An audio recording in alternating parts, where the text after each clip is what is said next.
నేనే లేకుండా నవ్వుతూ ఉంటావనుకున్నా, నా బాధే లేకుండా బాగుంటావే అనుకున్నా. వాళ్ళే కాదనన్నా నాతో ఉంటే ఏమవునే, కలుసుకొని మనసులున్నా బాధ చెప్పుకోలేవే. ఒక్కటైతే మాట్లాడైనా ఒప్పుకోలే ఏమొక్కరైనా, మనసు నిండా నీదేనే పొన్నా నీకే రాసుకున్న ఈ జన్మ.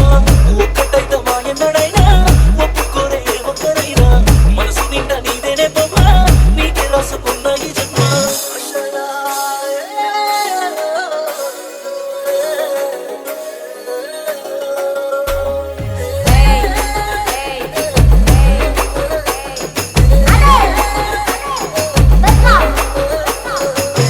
ఎంత ఏడ్చుకుందనే ఎంత ఓర్చుకుందునే, మెల్ల ఉన్న తాళి పొట్టు చూసి వెనకడుగు వేస్తుందనే.